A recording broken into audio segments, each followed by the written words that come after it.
Cross your legs, so you're resting here. I got the headpiece a little bit flexed. You're comfortable like that, right? Mm-hmm. So what I'm going to do now is, again, let's just say it's mid-cervical spine. I'll just bring that up just a little bit more. And I'm going to reach down. This is my indifferent hand. And we're going to do this restriction. So I reach down here, and you can see I'm going to grab his occiput, his upper cervical spine, and then I'm going to take my palm and kind of cup over his ear without crushing his ear and without giving him a suction on the ear. And then the thumb, my thumb is just resting along his mandible. So my thenar kind of velcros against his face, lightly. You want to be careful that this thumb is not digging into his throat, or digging into his TMJ, or mandible or anything like that. And now if I lift his head, I have control over his head, right? And I can put it back down again. So I leave it down. Then I come down here, and I'm going to palpate. I use my fingers down here to palpate. I find C4, and I'm going to reach down underneath, slide, go from P to A. So I got my my index, and I'm probably going to be right around here on him. He's got a pretty thick neck, and I'm going to be about this area once I do come up.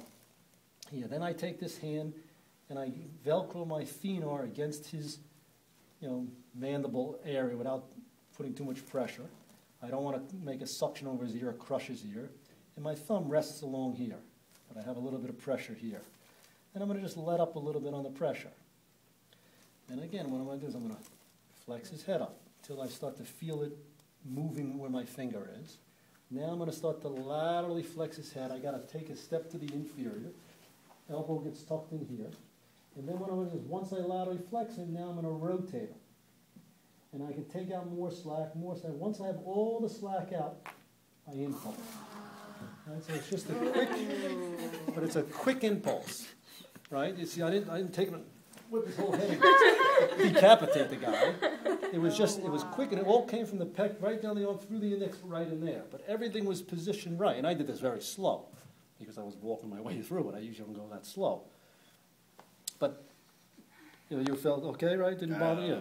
Great. Yeah. But again, I had full control over him. My position, my body was down low, my sternum was here. I had him locked, my elbow was tucked in, my wrist was straight. I wasn't like this, because I can't thrust this way. I wasn't with, what I see a lot of people do is they do this palm up. You can't thrust this way either. Or they go like this, and they swing their arm out to thrust. This has to be tucked. It's got to come from the pec, shooting down the arm, through the index, and out the patient. And again, it was, once I had him here, here, and here, it was this, P to A, P to A. I wasn't going lateral to meet, I was going P to A, because it's a rotation maneuver, even though I'm coupling a couple of motions together to try to lock the joint, with that.